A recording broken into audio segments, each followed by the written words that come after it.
શું કરવાનું છે ત્યાં જઈને? કઈ જગ્યાએ જવાનું છે? દુકાને? કઈ દુકાને? વસ્ત્રાપુર કોની દુકાને? આપણી. કોણ કોણ જઈ રહ્યા છે? હું ને મમ્મી.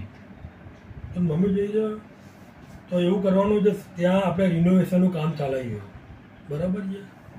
સૌથી પહેલાં પ્રેમથી વાત કરવાની. નંબર 1 કે ભાઈ રિનોવેશનનો કુલ ખર્ચ કેટલો છે, બરાબર છે. કુલ ખર્ચ કેટલો છે, નંબર 1 વસ્તુ. નંબર 2 વસ્તુ, કુલ ખર્ચમાંથી એસોસિએશન કેટલા આપવાની છે એ પ્રશ્નનો જવાબ. જે કુલ ખર્ચો છે એમાંથી એસોસિએશન કેટલા પૈસા આપવાની એ રકમ જાણવાની છે. નંબર 1 રિનોવેશનની રકમ, નંબર 2 એસોસિએશનની રકમ, અને નંબર 3 કે દુકાન દીઠ 70,000 નક્કી કર્યું એ કઈ રીતે નક્કી કર્યું એ સમજાવો, બરાબર છે. કે 70,000 દુકાન દીઠ કઈ રીતે કર્યું એ તારા અમને વિગતવાર સમજાવો, તમે તૈયારી કરીએ.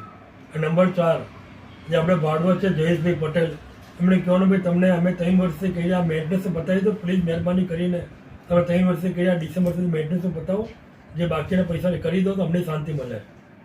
એટલે કુલ થઈને 4 પ્રશ્નોનો જવાબ લાવવાના છે.